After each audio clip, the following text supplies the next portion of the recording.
Næstur á svið, framkvæmdastjóri Evoli, Pétur Orri Sæmundsen.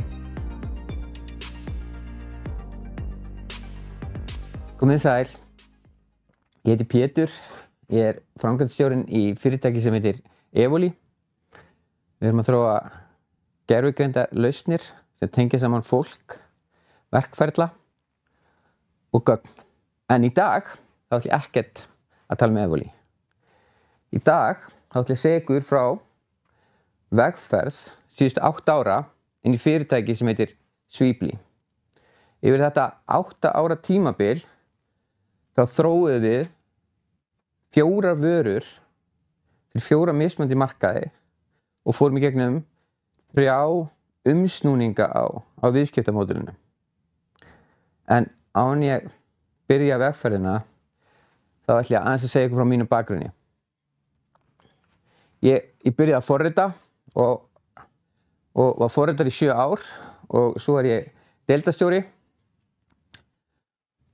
Og árið 2002 þá fann ég Agile hugbúnaðarþróun og ég var heltekinn. Og 2004 þá leiddi ég fyrsta Scrum-teymið á Íslandi inn í Origo og 2005 þá stofnaði ég grasrótarsamtök, Agile hópinn.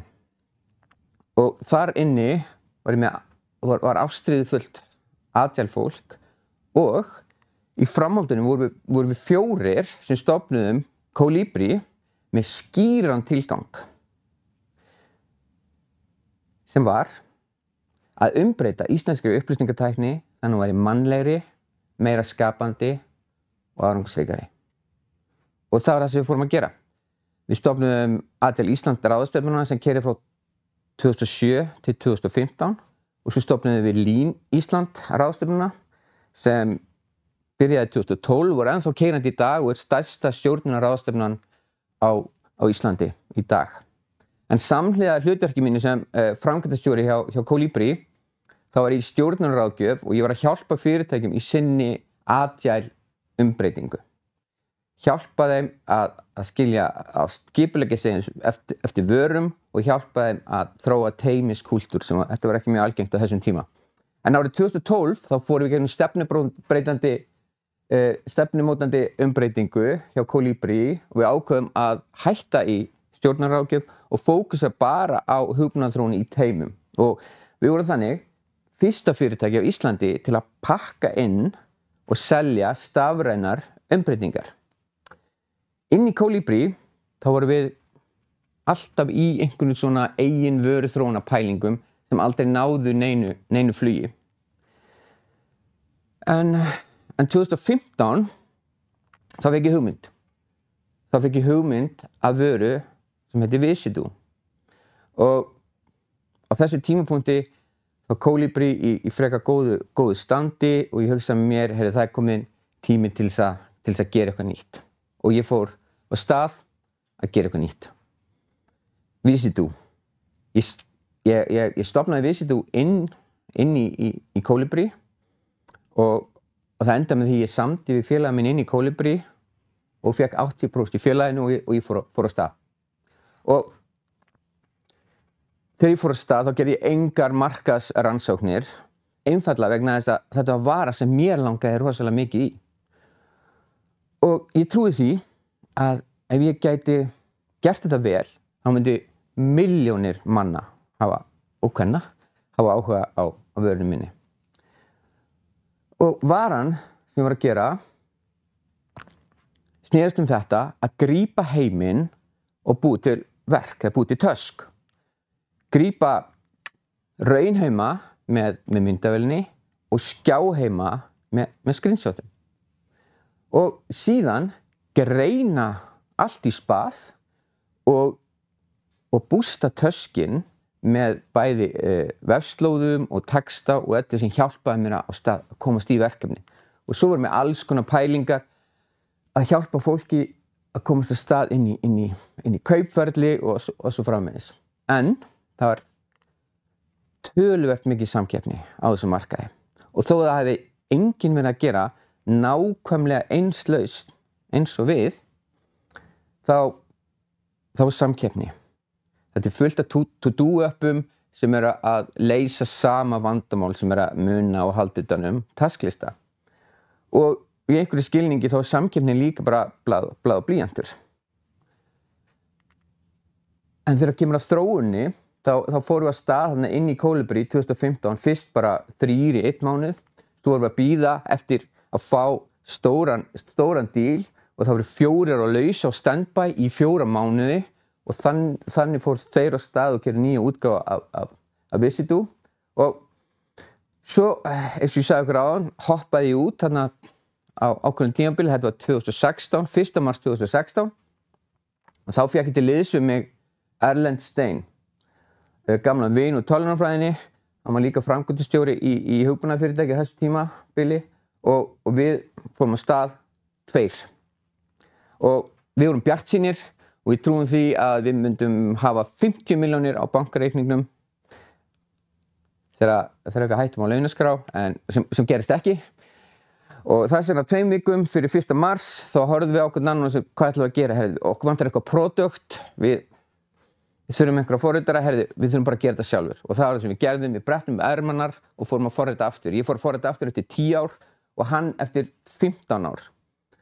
Og við fórum að stað og fengum tækniþróunarsjóðsstyrk og þess vegna gátum við ráðið einn ungan ferskan forritara. Á þessu ári, þá fengum við tækniþróunarsjóðsstyrk upp á 50 milljónir, fengum þannig fyrsta skammtinn. Þetta uppsafnað hér, þetta nýju peningar hérna. Fyrsti skammtinn kom á þessu ári, 20 milljónir, og svo unnum við startup-keppni með Vodafone og fengum 1 milljón þar. En eftir 1 ár af þróun, þar sem við vorum búin að þróa á 3 mismunandi plattformum, þá var niðurstaðan þessi. Við erum með engar tekjur, það er enginn búinn að fjárfesta í okkur og með 4 daglega virka notendur. Það var ég, það er Erlendur, hann mamma fílaði lausnina rosa vel, og Birta, innanhússönnur sem gerði Kolibri fallegt. Og þetta var ekki góður staður að vera á. En við erum bjartsýnir menn að eðlisfari. En við fórum aftur á teikniborðið og hugsaðum, herði, Birta, innanhússönnur, hún var að nota þetta. Herði, það er eitthvað þarna. Við skulum fara og gera Inspirely. Og þarna er fyrsti umsnúningurinn. Þannig erum við að breyta viðskiptamódel og við förum í Inspirely. Og í þessu tilviki þá fórum við á stað og hittum 4 arkitekturfyrirtæki íslenskt. Við fórum til London og hittum innanhússhönnuði þar. Bæði einyrkja og alveg upp í 300 manna fyrirtæki. Og við stofnum ráðgjafaráð inn í félaginu með 6 skapandi konum. Og allir voru rosa jákvæðir, listu rosa vel á lausnina sem var grunnhugmyndin við þessi að gleðja Birtu, en að þið hugsa ferli í kringum innanhússhönnun og arkitektur, það er mjög mikið af myndum tengt allt frá upphafi, inspirationaferli yfir í framkvæmdina og það var það sem við erum að leysa, samvinnu og samskipti í kringum verkefna myndir fyrir innanhússhönnun og arkitekta. Og alveg svo síðast, það var engin lausn sem var að gera nákvæmlega þetta, en fólk er að finna leiðir til þess að leysa þetta vandamál, eins og með einhvern cloud-drifum eða myndaalbúmum í símanum. Og á þessum tímapunkti, þá erum við bara 2 eftir. Við vorum búin að lofa hérna unga ferska forritarinn gull og grænu skógum fyrir að vinna á lágum launum, en hann fekk eitthvað tilboð annars staðar frá. 80% launahækkun og við varum bara 2 eftir þarna. En á þessu tímapunkti í kringum vöruna þá voru búin að í Visidu ná utan að grípa heiminn, en þarna voru byrjaðir að fókusa á samvinnuna. Og við fengum loksins inn fjárfesta inn í félagið. Við fengum 18 milljónir frá engla fjárfestum og engla fjárfestar er fólk sem getur hitti á fundi og fengi klukkutímakynningu og ákveði síðan daginn eftir að það ætlar að setja 10, 5, 8 milljónir í fyrirtæki. Og á þessu ári þá fengum við líka næsta skammt af tækniþróunarsjóðspeningum, 30 milljónir. Og eftir 1 ár í viðbót þá var þetta niðurstaðan. Með 0 tekjur og 0 daglega virka notendur. Þessi lausn var ekki fyrir okkur, hún fyrir aðra. Og eins og gefur að skilja, þá var þetta ennþá verri staður að vera á. En við gáðumst ekki upp, fórum aftur á teikniborðið og þetta var aftur svipalangur tími, svona 2-3 vikur. Og það var umsnúningur yfir í Spectaflow. Og í þessu tilviki þá fórum við út í mörkina og hittum fyrirtæki. Og það sem við gerðum, fórum bara með Inspirely inn í fyrirtæki og segðum, heyrðu, við erum hérna með app. Hérna, getið þið notað eitthvað svona? Með öðrum orðum, við vorum með lausn sem var í örvæntingafullri leit að einhverju vandamáli til þess að leysa. Ekki besta leið, mæli ekki með því, en við heitum tryggingafyrirtæki, kvikmyndaframleiðendur, öryggisfyrirtæki, verkfræðifyrirtæki, fasteignafélög og hótel. Og það endaði með því að við fórum að gera myndadrifna viðhaldslausn fyrir alla sem að halda utan fasteignir. Og ferli var eitthvað þessa leið, annarkvort ert þú starfsmaður í einhverju skrifstofurými eða dedikeraður gæðaeftirlitsmaður sem mætir á svæði, tekur myndir af vandamálum sem koma upp í húsnæðinu og svo einhver sem á eignina sem getur þá tekið öll vandamálin, pakkað þeim saman og búið til tasklista fyrir iðnaðarmenn. Og í þessu tilviki þá gerðum við litla sem enga markaðsrannsókn, en við vorum loksins búin að finna eitthvað sem hafði áhuga á lausninu. Við vorum búin að finna einhver vandamál til þess að leysa. Og við byrjuðum í samvinnu með hóteli og fasteignafélagi. Reykjavík Residence Hotel sem 4 stjörnu íbúðahótel hérna í downtown Reykjavík og Reitum fasteignafélagi. Og á þessu tímapunkti erum við ennþá bara 2, en af því við vorum búin að forrita 2 pródukta á síðastliðnum 2 árum, þá gátum við gert þetta mjög hratt og örugt. Þannig að við vorum komið með eitthvað svona prótótýpu bara eftir 3-4 mánuði. Og á þessu ári kemur engin nýr peningur inn í félagið. Í desember 2018 þá erum við enga tekjur, en við erum búin að gera 1 samning við hótelið það að þegar varan tilbúin þá ætla þeir að byrja að borga eitthvað. Og við erum með 30 mánaðarlega virkar notendur og það svolítið mikill munur á því og daglega virkar notendum, en allir þessir notendur, þeir eru að koma frá þessu hóteli og við erum komin í mjög gott samstarf við þau. Og í fyrsta skipti þá sem var hressandi, þá upplifði maður eitthvað hafði áhuga á því sem voru að gera. Og þau hefðu svo mikinn áhuga að þau voru til að hitta okkur á 2 vikna fresti. Og við hittum þau á 2 vikna fresti og sýndum þeim hvað voru að gera og þau voru jákvæð og bjartsýn og á endanum þá vorum að dreifa svo alla þeirra starfsmenn, þessar 30. Og stjórarnir sem voru að nota lausnina voru rosa spenntir og notaði hana mikið, en það sem við áttum okkur á að starfsmennir, þeir voru bara að nota hana 1 sinni til 3 sinnum í mánuði. Og á sama tíma, og við erum að átta okkur á þessu, þá erum við að fara dýpra inn með þeim til þess að skilja betur vandamálin sem hótelin að glíma við og nánar tiltekið þetta ákveðna hótel. Og þegar við komin dýpra þarna inn, þá erum við átt okkur á því líka að kröfunar sem fasteignafélögin eru með og hótelin, jú, það er eitthvað svona overlapp í fítusunum, en á endanum þetta gjör ólíka kröfur. Þannig að við fyrir mjömstunning. En þetta ekki VTF, vegna þess að allar tölur í 0. veti bara 1. Og það var það sem við gerðum. Fórum inn á 1 markað. Við hættum að vinna með fasteignafélögin og fórum bara fókus á að gleðja hótelið. Og þá verður til Sweebly. Og í þessu tilviki þá gerðum við markaðsrannsóknir sem kristallast hérna í þessari mynd þar sem við sjáum útprentuð blöð sem búin að skrifa á.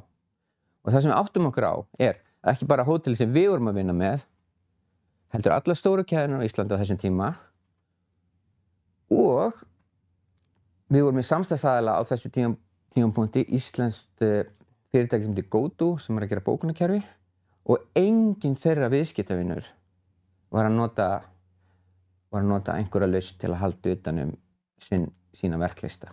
Þannig að allt Ísland, öll hótel og gististöðvar á Íslandi voru keyrð áfram bara á blað og blýanti. Og síðan yfirfærðum við þetta yfir á hinn stóra heim sem reyndist síðan satt og þannig þetta ennþá dag í dag. Bara 90% af öllum hótel og gististöðum í heiminum ennþá hér. Og svo þetta fullt af hótelum og gististöðum í heiminum og varan sem við fórum að gera núna, hún snerist þetta að ná yfirsýn yfir hótelreksturinn sem þessir lituðu kassar þarna og ekki bara það, heldur reikna út töskin fyrir starfsmennina út frá bókunum. Þannig að mjög mikilvægt þá Sweebly alltaf tengt bókunarkerfinu.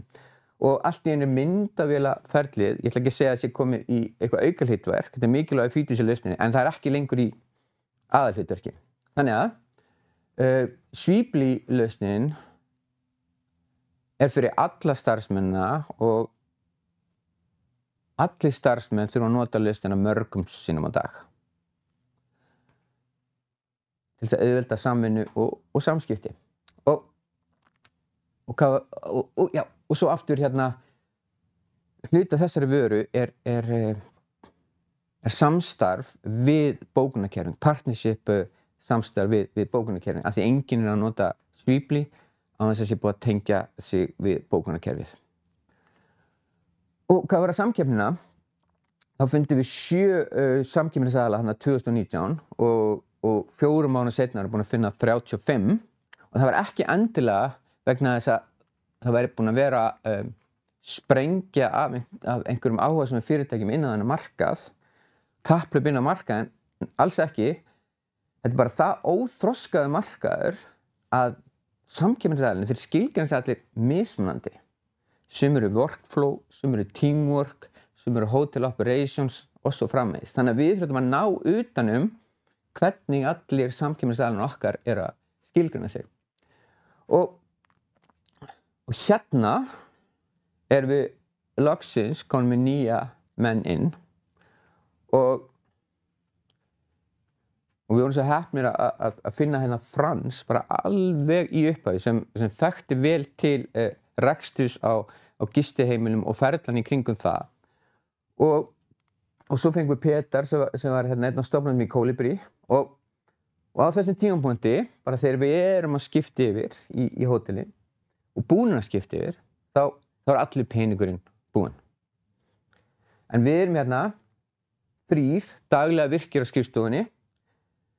Petar ennþá í fullri vinnu einhvers staðar annars staðar og gera það sem hann getur, kvöldin og helgar og eitthvað svona. Af því hann ekki tilbúinn til þess að vinna launalaust.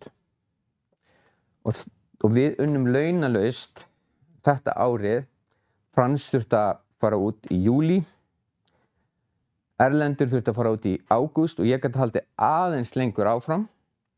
En í október þá fyrirtæki alveg að deyja.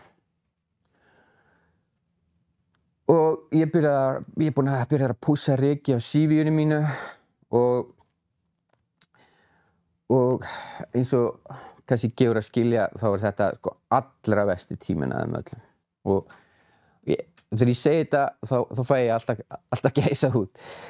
Því að þetta var svo glatað. Maður búinn að vinna í einhverju í meira en 4 ár og hefur ekkert til að sýna fram á. En þá kemur engill af himnum ofan, engla fjárfestir, sem þýddi það að ég gat haldið einn áfram og svo þarna í desember 2019 þá fáum við Tækniþróunarsjóðsstyrk. Þýddi það að ég var einn á skrifstofunni næstu í 1,5 ár og þeir að styðja við mig eftir bestu getu og ég hef aldrei getað gert þetta einn. Því að Frans, til dæmis, hann var sérfræðingur í bókunarkerfunum og samskiptunum við bókunarkerfið og hvernig bókunni virkuðu og allt þetta. Þannig að það var mikið samstarf í gangi þó ég væri bara einn á skrifstofunni. En svo safnaði ég þarna haustið 2020, bara í miðju COVID, meiri pening og þá gat Frans komið inn og svo fengum við loksins stóru fjárfestingunni inn frá VC-sjóði. Og það hérna í mars 2022 og síðan í lok þess árs fullt af fólki í fyrirtækinu.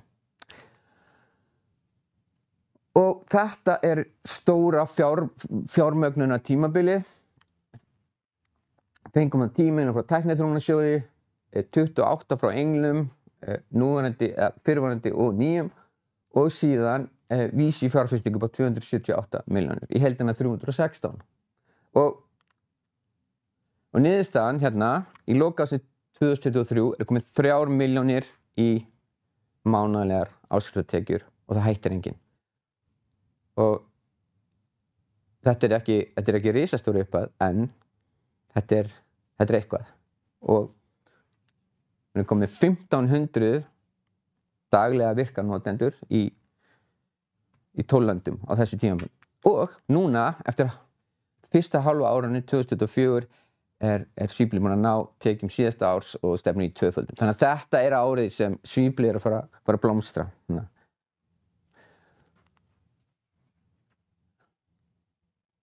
Ég ætla að klikka út hérna í lokin með nokkrum leksíum sem núna eru rótgrónar inn í mig. Og fyrsta leksían það erfitt að selja nýaldar hugmyndir.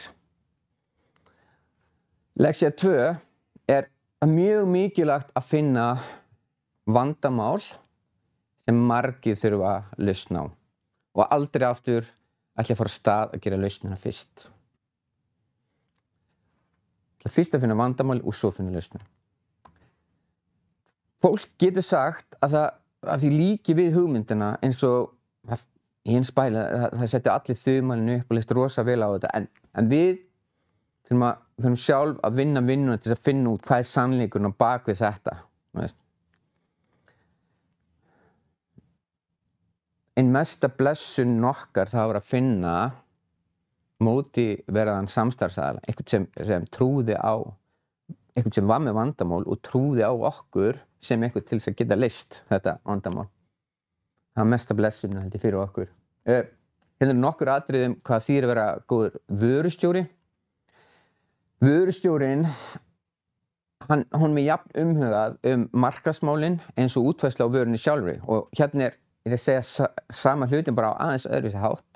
Vörustjórinn strategískur, hann að hugsa markaðinn, viðskiptavininn, vöruna, fítusa.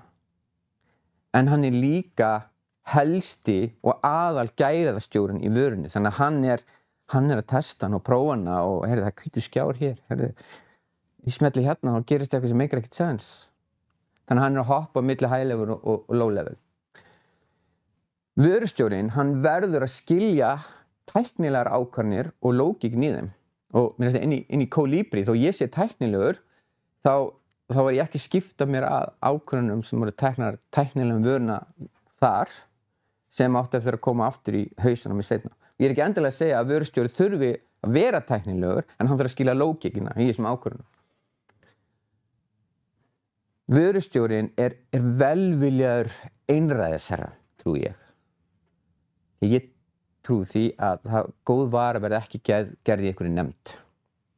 Auðvitað þarf maður að fá feedback og fólk kemur hugmyndir og allt þetta, en það verður einhver einn á endanum að taka ákvarðanir hvernig var hann að vera. Nú erum aðeins búin að impra þessu en núverandi lausn á vandamálinu oft bara mesti samkeppnisaðilinn. Og enn þann dag í dag fyrir Svíblí þá fólk og hótel sem segir bara, já, herri, við erum hérna prentið út og við dreifum þessum pappír á starfsmenn, þetta bara virkar fínt.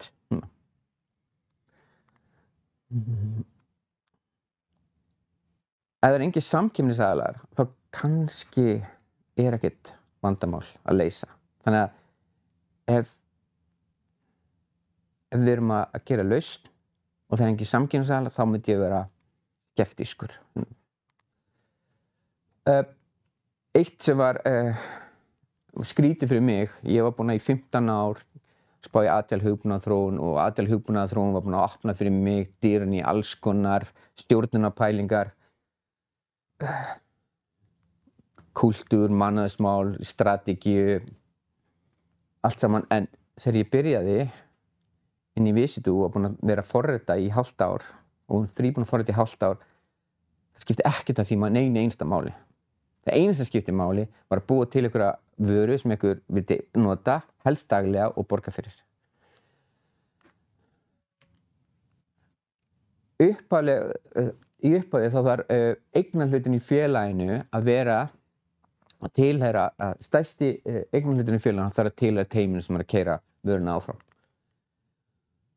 Og þeir sem að þróa vöruna, hvað sem að gera, þeir þurfa að trúa vöruna. Þess fá ekki góða vöru.